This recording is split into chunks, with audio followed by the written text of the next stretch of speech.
नमस्कार, स्वागत है आपका हॉर्नबिल टीवी में और मैं हूं आपके साथ शिखा सकलानी। बुलेटिन की शुरुआत करते हैं खबरों के साथ। हरिद्वार में महाराजा अग्रसेन अग्रवाल आश्रम ट्रस्ट के 50वें स्थापना दिवस पर कार्यक्रम का आयोजन किया गया। कार्यक्रम में मुख्यमंत्री पुष्कर सिंह धामी ने शिरकत की। इस मौके पर सीएम के साथ पूर्व मुख्यमंत्री त्रिवेंद्र सिंह रावत, बीजेपी विधायक मदन कौशिक भी मौजूद रहे।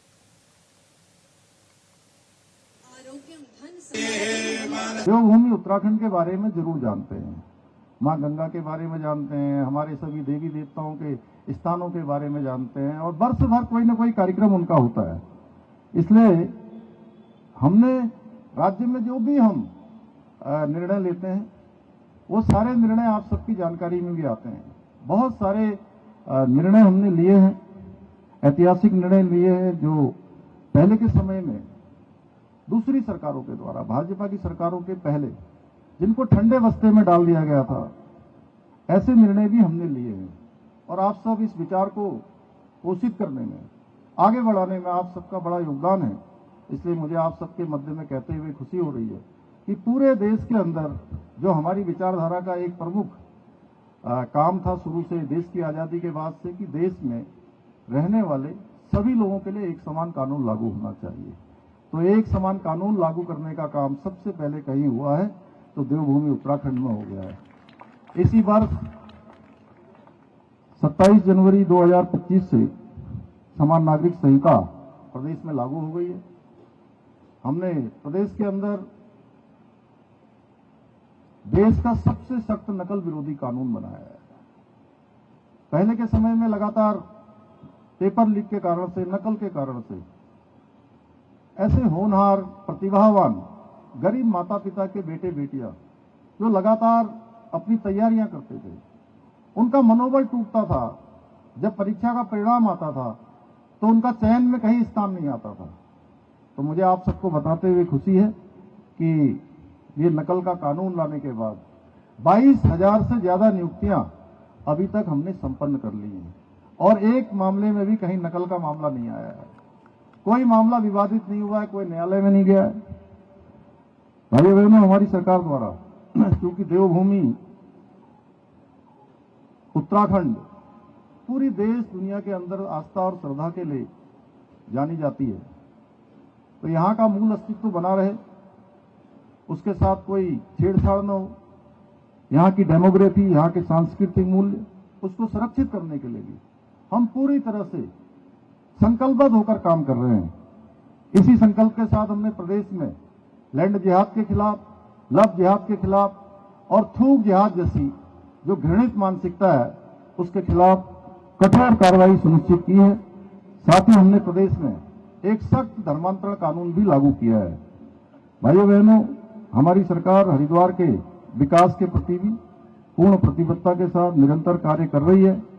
हम आने वाले वर्षों में जिस प्रकार से अभी 2027 में हमारे यहाँ पर कुंभ भी प्रस्तावित है, उसकी तैयारियां भी हमने प्रारंभ कर दी हैं और वर्ष दर वर्ष, हर वर्ष जिस प्रकार से आने वाले श्रद्धालुओं की संख्या बढ़ रही है, यहाँ पर कांवड़ यात्रा बढ़ रही है, चार धाम आने वालों की संख्या बढ़ रही है, पूरे प्रदेश के अंदर फुटफॉल बहुत तेजी से बढ़ रहा है और जितनी हमारी यहाँ की जनसंख्या है राज्य की, उसके अगर उसकी तुलना करें तो उसके 7-8 गुना ज्यादा लोगों के लिए यहां हमको प्रतिवर्ष व्यवस्था करनी पड़ती है। अगर पूरा हिसाब जोड़ेंगे तो 8-10 करोड़ लोग जो है पूरे वर्ष भर राज्य के अंदर आते हैं। हमें नीति आयोग, भारत सरकार में भी मैंने इस बात को रखा कि हमको आप जनसंख्या के मानकों के आधार पर सुविधाएं मत दीजिए, जो भी आपको हमको अनुदान देना है तो आप इस आधार पर दीजिए कि हमको देश के अन्य लोगों की भी चिंता करनी पड़ती है, उनके लिए भी हमको समस्त संसाधन यहां पर व्यवस्थित करने पड़ते हैं। हम आगामी 50-60 वर्षों की आवश्यकताओं का आकलन कर एक मास्टर प्लान बनाकर हरिद्वार का समग्र विकास हो, आने वाले समय में किस प्रकार की यहाँ चुनौतियां होंगी, कितना यहाँ फुटफॉल होगा, उसके अनुरूप योजनाओं को बना रहे हैं। इसके अंतर्गत हरिद्वार ऋषिकेश कॉरिडोर निर्माण की दिशा में भी हमने कार्य प्रारंभ कर दिया है। हाँ, लेकिन ये जरूर है कि हम जो भी काम करेंगे विकास के कामों को लेकर, अनेक बार जब भी कोई अच्छा काम होता है तो अनेक प्रकार के लोग जो है बीच में आ जाते हैं, आपको पता है। लेकिन हम कह रहे हैं कि हम संवाद करेंगे। हमारे मदन कौशिक जी मेरे पास आए थे, उन्होंने कहा कि भाई हम संवाद करेंगे, बात करेंगे और जहां लोग सहमत होंगे, विकास तो लोगों के लिए होना है, लोगों के द्वारा होना है, उनके लिए ही होना है, तो हम उस आधार पर विकास को आगे बढ़ाएंगे। भाइयों बहनों, वैसे तो मैं आज के अवसर पर कोई राजनीतिक बात नहीं कहना चाहता हूं, लेकिन हाल के दिनों में आप सब भी अखबार पढ़ते होंगे, मीडिया देखते होंगे, कुछ विघटनकारी तत्वों द्वारा अपने राजनीतिक स्वार्थों के चलते समाज के क्षेत्रवाद और जातिवाद के नाम पर बांटने का भी प्रयास कर रहे हैं। इसलिए मैं आज आप सबके बीच में, हमारे वैश्य समाज के लोग हैं, अग्रवाल समाज के लोग हैं, सर्व समाज के लोग हैं, ये स्पष्ट कर देना चाहता हूं कि हम सबके रहते हुए उत्तराखंड में एकता, अखंडता और सामाजिक समता को किसी प्रकार की कोई आंच नहीं आ सकती है। चाहे उसके लिए हमको कुछ भी करना पड़ेगा, हम उसके लिए पीछे नहीं हटेंगे। भाइयों बहनों, हमारी सरकार उत्तराखंड को देश का श्रेष्ठ राज्य बनाने के लिए, अपने विकल्प रहित संकल्प को पूरा करने के लिए पूरी तरह से प्रतिबद्ध होकर निरंतर कार्य कर रही है।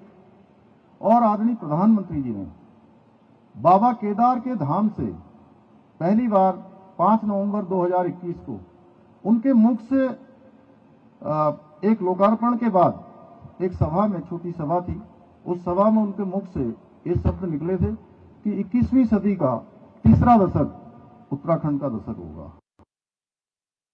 डीजल एवं रसोई गैस की कीमतों में बढ़ोतरी के विरोध में कांग्रेस संगठन ने जिला मुख्यालय गोपेश्वर में केंद्र और राज्य सरकार का पुतला दहन किया।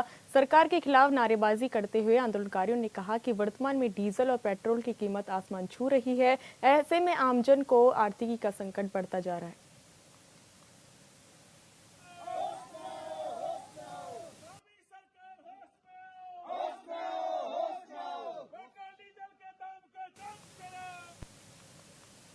दोराहाट नगर में रविवार को महंगाई के खिलाफ कांग्रेस ने विरोध प्रदर्शन किया।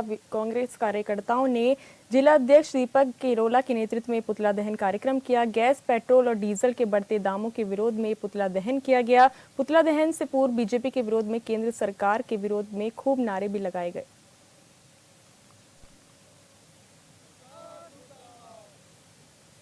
ये जो पुतला दहन किया पीसीसी के आदेश पर ये दहन किया गया है। तो इसमें जो है आपका बढ़ती हुई महंगाई जो है, जो डीजल के दाम, पेट्रोल के दाम, सिलेंडर के दाम जो अभी बढ़ने वाले हैं, उनको लेके इसका विरोध यहाँ पर किया गया है, जिसमें आम जनता जो है वो बहुत परेशान हो रही है। इतनी महंगाई है और ना रोज़गार है, ना शिक्षा है, ना चिकित्सा है, तमाम चीज़ें ऐसी हैं। तो सरकार को आईना दिखाने के लिए आज ये पुतला दहन कार्यक्रम किया गया। उत्तराखंड में फॉरेस्ट फायर सीजन शुरू हो चुका है, जिसको लेकर वन विभाग तैयारियां शुरू कर दी है। वन अधिकारी लगातार ग्राउंड जीरो पर कर्मचारियों का मनोबल बढ़ाने में लगे हुए हैं। इसी क्रम में अपर प्रमुख वन संरक्षक, वनाग्नि और आपदा प्रबंधन निशांत वर्मा ने मसूरी वन प्रभाग की रायपुर रेंज अंतर्गत मास्टर कंट्रोल रूम और क्रू स्टेशन राजपुर बीट का निरीक्षण किया, जिस दौरान मालसी कंट्रोल रूम में वनाग्नि नियंत्रण के लिए किए जा रहे उपायों की जानकारी लेते हुए सुझाव लिए गए, साथ ही जरूरी दिशा निर्देश दिए गए। बता दें कि राज्य में अब तक आग लगने की 62 घटनाएं सामने आ चुकी है, जो कि पिछले सालों की अपेक्षा में कम है।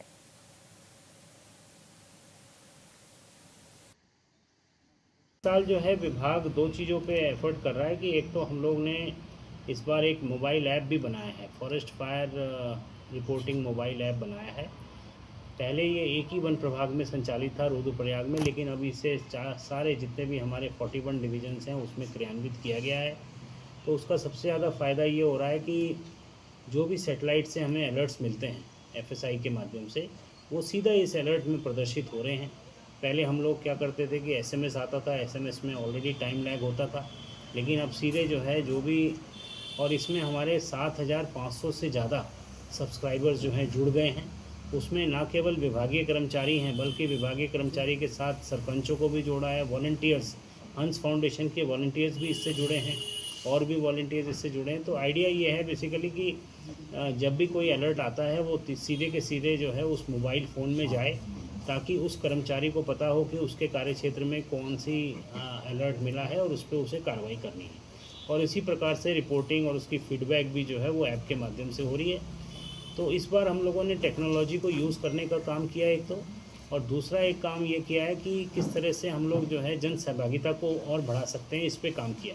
उसके लिए एक शीतला खेत मॉडल जो हमारा अल्मोड़ा वन क्षेत्र का है, उसको और वन प्रभागों में भी क्रियान्वित करने की प्रयास किया जा रहा है। और साथ ही साथ अभी जो है राज्य सरकार से एक इंसेंटिव देने का भी एक शासनादेश निर्गत हुआ है, जिसमें कि जो वनाग्नि प्रबंधन समिति होंगी उनको उनके कार्य के लिए 30-30 हज़ार रुपये का इंसेंटिव देने की और एक अवार्ड्स का भी प्राविधान। हरिद्वार में एचआरडीए द्वारा बनाए गए हरिद्वार स्पोर्ट्स कॉम्प्लेक्स में सरकारी स्कूलों के बच्चों के लिए फ्री स्पोर्ट्स ट्रेनिंग शुरू की जा रही है। भल्ला इंटर कॉलेज और हरिराम आर्य इंटर कॉलेज के छात्रों का क्रिकेट स्टेडियम में ट्रायल हुआ। क्रिकेट, बैडमिंटन और फुटबॉल के लिए 100 प्रतिभाशाली खिलाड़ियों का चयन किया जाना है। चयनित खिलाड़ियों को स्पोर्ट्स कॉम्प्लेक्स की ओर से फ्री कोचिंग दी जाएगी। सरकारी स्कूलों से पहुंचे खिलाड़ियों ने भी क्रिकेट और दूसरे खेलों में फ्री कोचिंग पाने के लिए जी जान से ट्रायल किया। सभी खेलों के प्रशिक्षकों ने तमाम पैरामीटर के आधार पर खिलाड़ियों को प्रतिभा को परखा।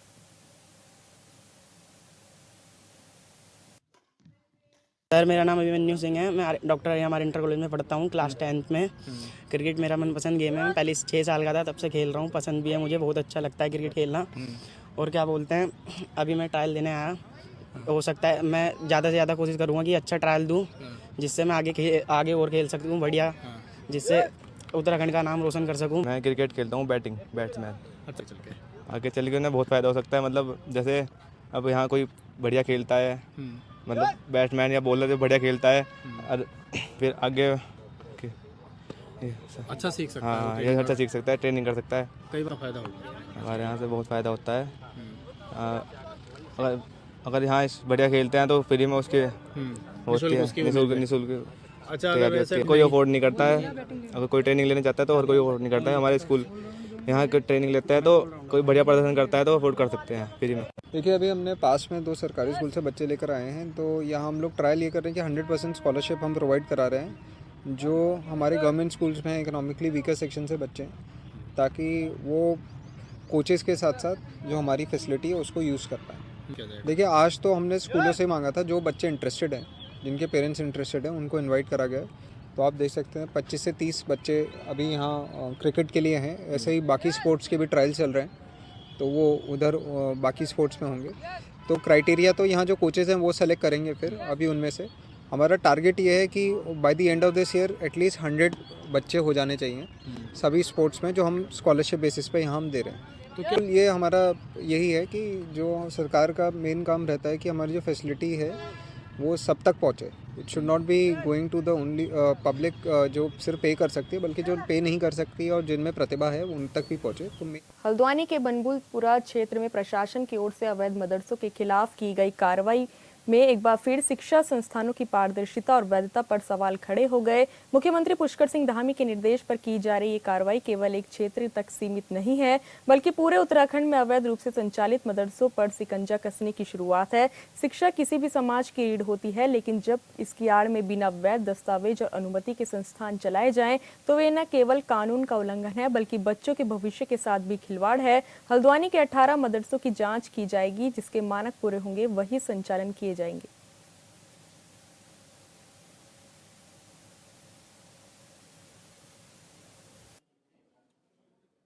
प्रशासन द्वारा मदरसों का सत्यापन की कार्रवाई की गई है, जिसमें 18 अवैध पाए गए हैं। आज पुलिस भी मौके पर मौजूद है। अब तक 3 मदरसों को सील किया जा चुका है और आगे भी हम इसको करेंगे। आज मैक्सिमम जितने हो जाएंगे ठीक है, अदरवाइज कल भी छापेमारी नहीं है, ये जो है पहले से सर्च अभियान हुआ है, सर्वे हुआ है, जिसमें कोई भी अगर मदरसा शैक्षिक संस्थान जो कि बिना अनुमति के चल रहा है उस पर कार्रवाई हो रही है। पूरी टीम है, शासन के जो आदेश हैं उसके क्रम में जो भी बिना मान्यता के हैं उन पे कार्रवाई चल रही है। सर, कुछ कार्रवाई हुई है अभी तक? लाइन नंबर 2, लाइन नंबर 4 और किदवई नगर, यहाँ पर जो है 3 अब तक हम लोग सील कर चुके हैं मदरसे, जिनका कि कोई जिनके पास अनुमति नहीं है, लीगल नहीं है, उनको सील किया।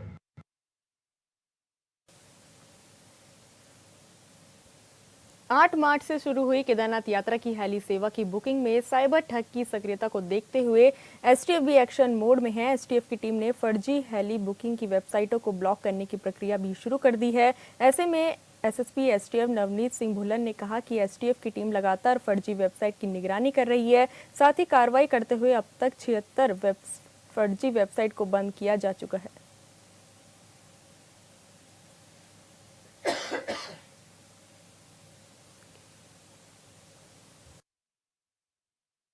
में चूंकि श्री केदार चारधाम यात्रा शुरू होने वाली है और श्री केदार और हेमकुंड साहब में जो हेलीकॉप्टर सर्विसेज होती हैं उसकी बुकिंग को लेकर विगत कुछ वर्षों में फ्रॉड के प्रकरण सामने आए थे। इसी संबंध में 2023 में एक मुकदमा भी पंजीकृत हुआ है और उसी रेफरेंस में अभी कुछ फेसबुक पेजेस और वेबसाइट्स अप हुए थे जो कि इस तरीके का ऑफर कर रहे थे हेली सर्विसेज में टिकटिंग के नाम पर।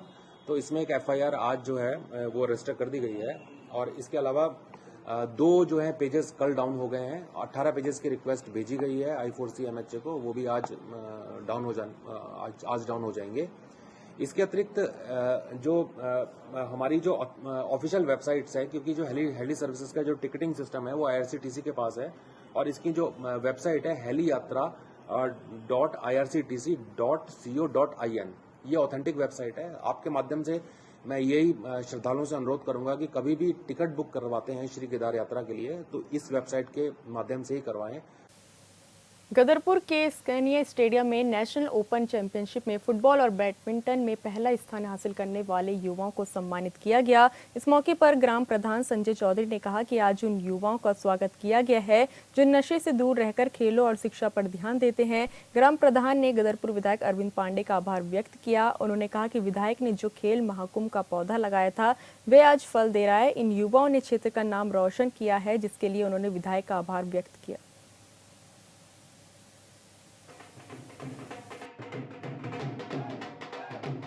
सर, हम जैसे कि यहाँ के नौका के क्षेत्र से बिलोंग करते हैं तो हमें खबर मिली कि हरिद्वार में ओपन नेशनल चैंपियनशिप हो रही है। इस हिसाब से हम सब ने अपने तरफ से उधर जाने का वो करा सहयोग, बैडमिंटन वालों को ही मनाया। इस हिसाब से हम चले गए प्रधान जी के सहयोग से।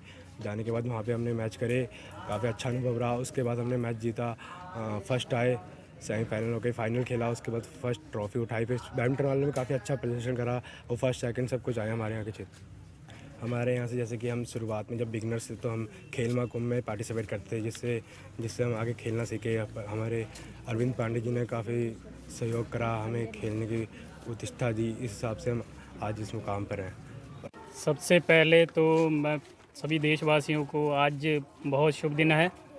आज बैसाखी का बहुत बड़ा त्यौहार है और सब देशवासियों को इसकी शुभकामनाएं देते हुए मैं इन बच्चों को, इन खिलाड़ियों को भी बहुत बहुत शुभकामनाएं देता हूं, क्योंकि इन्होंने हमारे क्षेत्र स्कैनिया का नाम रोशन करा है। और फुटबॉल में ये गोल्ड मेडल जीत कर आए हैं, बैडमिंटन में सिल्वर और गोल्ड दोनों जीत के आए हैं, सिंगल और डबल्स में। तो इन बच्चों की मेहनत रंग लाई है। इसके पीछे माननीय पूर्व कैबिनेट मंत्री श्री अरविंद पांडे जी का बहुत सहयोग रहा, क्योंकि उन्होंने स्कैनिया क्षेत्र को, जिसका कोई नाम नहीं जानता था, आज स्कैनिया एक बहुत बड़े लेवल पर उभर कर आया है। क्योंकि उनके खेल मंत्री रहते हुए यहाँ पर इंडोर और आउटडोर स्टेडियम का निर्माण किया गया, जिसका उपयोग करके बच्चों ने बहुत यहाँ पे प्रयास करा है और प्रैक्टिस की है और यहाँ पे ट्रेनर भी नियुक्त किए हुए हैं और उनका सहयोग लेते हुए बच्चों ने बहुत अच्छा प्रदर्शन करा है। पहले तो बहुत बहुत धन्यवाद महेंद्र पाल जी, आप जो है हमारे बुलावे पर आए और मैं यहाँ पहुँचने पर पहले तो आपका बहुत बहुत धन्यवाद करता हूँ। यहाँ से जो है ये माननीय अरविंद पांडे जी द्वारा पूर्व कैबिनेट मंत्री जी, उस समय जब मंत्री जी होते थे, तो उनके द्वारा इसका स्टेडियम का लोकार्पण किया गया। उसके बाद उनके द्वारा यहाँ जो 60 बेड का आप देख सकते हो हॉस्टल भी बन चुका है, जिसका लोकार्पण भी माननीय रेखा कार्य कैबिनेट मंत्री के द्वारा किया गया है। तो ये जो शुरुआत है हमारे क्षेत्र में, जो ये आज देख रहे हो प्रतिभाशाली खिलाड़ी, ये सारी शुरुआत जो है ये सारा श्रेय जो माननीय अरविंद पांडे जी को जाता है, क्योंकि उनके द्वारा एक छोटे से ग्रामीण क्षेत्र में इतनी बड़ी सौगात देना, और आज उसी की देन है कि आप देख रहे हो कि आज नेशनल लेवल में ये लोग जो ट्रॉफी जीत के ला रहे हैं, गोल्ड जीत के ला रहे हैं, युवा नशे से दूर हट रहा है और खेल की तरफ प्रतिभाग युवाओं में बड़ा ऊर्जा। आप देख रहे हो कि हमारे क्षेत्र के युवा जो नशे की तरफ जा रहे थे, आज जो उससे हटकर आज ये खेल की तरफ इनका रुख हो गया है। और मुझे बड़ी खुशी है कि मेरे क्षेत्र के बच्चे ये आज ये नेशनल लेवल आए हैं, और मैं इनसे आशा करता हूँ कि इंटरनेशनल भी ये लेके आएंगे। जी, मेरा नाम तन्मय कंबोज है और हम ओपन नेशनल का टूर्नामेंट खेलने हरिद्वार गए थे। तो हम उसके बारे में ये कहना चाहते हैं कि वहाँ पर बहुत ही कठिन हमारा प्रतियोगिता रही है, पर हमने वहाँ पर हम पैनिक नहीं हुए। हमने वहाँ पर अपना 100% दिया और हमने क्या कहते हैं वहाँ पर गोल्ड मेडल मैंने हासिल करा और हमारे जो भाई हैं जसदीप सिंह सैनी और जतिन कंबोज, इन्होंने मेरे साथ डबल्स का किताब हासिल करा वहाँ पर। तो हम यही कहना चाहते हैं कि हमारा प्रधान जी से हमारा बहुत सहयोग है। तो बस यही कहना चाहते हैं कि ऐसे ही सपोर्ट बना रहे और हम आगे बढ़ते रहेंगे। और जैसे अभी महाकुंभ हुए थे तो हमने भी शुरुआत महाकुंभ से ही करी और हमने महाकुंभ में भी गोल्ड और सिल्वर मेडल हासिल करा था। तो हमको वहाँ से बहुत सपोर्ट मिला था। तो हम ऐसे ही आगे बढ़ते रहेंगे। उधम सिंह नगर के जसपुर कोतवाली क्षेत्र नेहरू राजकीय विद्यालय से है, जहां आज वरिष्ठ पुलिस अधीक्षक मणिकांत मिश्रा ने जनसंवाद कार्यक्रम में प्रतिभाग किया और क्षेत्र की जनता की समस्या को सुना और व्यक्तिगत जो समस्या आई उनका समाधान किया गया। इस दौरान कार्यक्रम में जसपुर पूर्व विधायक शैलेंद्र मोहन सिंगल, बीजेपी जिलाध्यक्ष मनोज पाल भी मौजूद रहे। वहीं पुलिस क्षेत्राधिकारी काशीपुर दीपक सिंह ने कहा कि आज जनसंवाद कार्यक्रम में जनता के साथ संवाद किया गया, जिसमें कुछ व्यक्तिगत समस्या आई है और कुछ सामूहिक शिकायतें आई हैं। जसपुर जनता के साथ आज जनसंवाद किया गया, जिसमें कई तरह की समस्याएं आई, तो कुछ व्यक्तिगत भी थी, कुछ सामूहिक समस्याएं भी। जो भी समस्याएं आई हैं उधम सिंह नगर वरिष्ठ पुलिस अधीक्षक उधम सिंह नगर द्वारा जनता को ये आश्वासन दिया गया है कि जो भी समस्याएं हैं, चाहे वो छोटे समय में हो या लंबे समय में जो सॉल्व होने वाली हैं, उनको पूरी तरह सॉल्व किया जाएगा। इसमें जनता का सहयोग भी अपेक्षित है। तो जनता और पुलिस जब मिलकर काम करेंगे तो इस समस्या को दूर किया जा सकता है। बसंत का आगमन और सुख समृद्धि और खुशहाली का प्रतीक विशु पर्व चक्राता के जौनसर बावड़ क्षेत्र का लोकप्रिय पर्व है, जहां अपने संस्कृति और लोक परंपरा से जोड़ता है, जिसका आगाज फुलियाद पर्व से होता है। खत पशगांव के दसौ में स्थित छतरधारी चालदा महासु मंदिर प्रांगण में फुलियाद पर्व बड़े ही धूमधाम व हर्षोल्लास के साथ मनाया गया, जहां पर इस समय चालदा महासु महाराज अपनी प्रवास यात्रा पर हैं। यहां सुबह से ही श्रद्धालुओं का तांता लगा रहा और देव दर्शन के साथ ही फुलियाद पर्व का आनंद भी उठाया।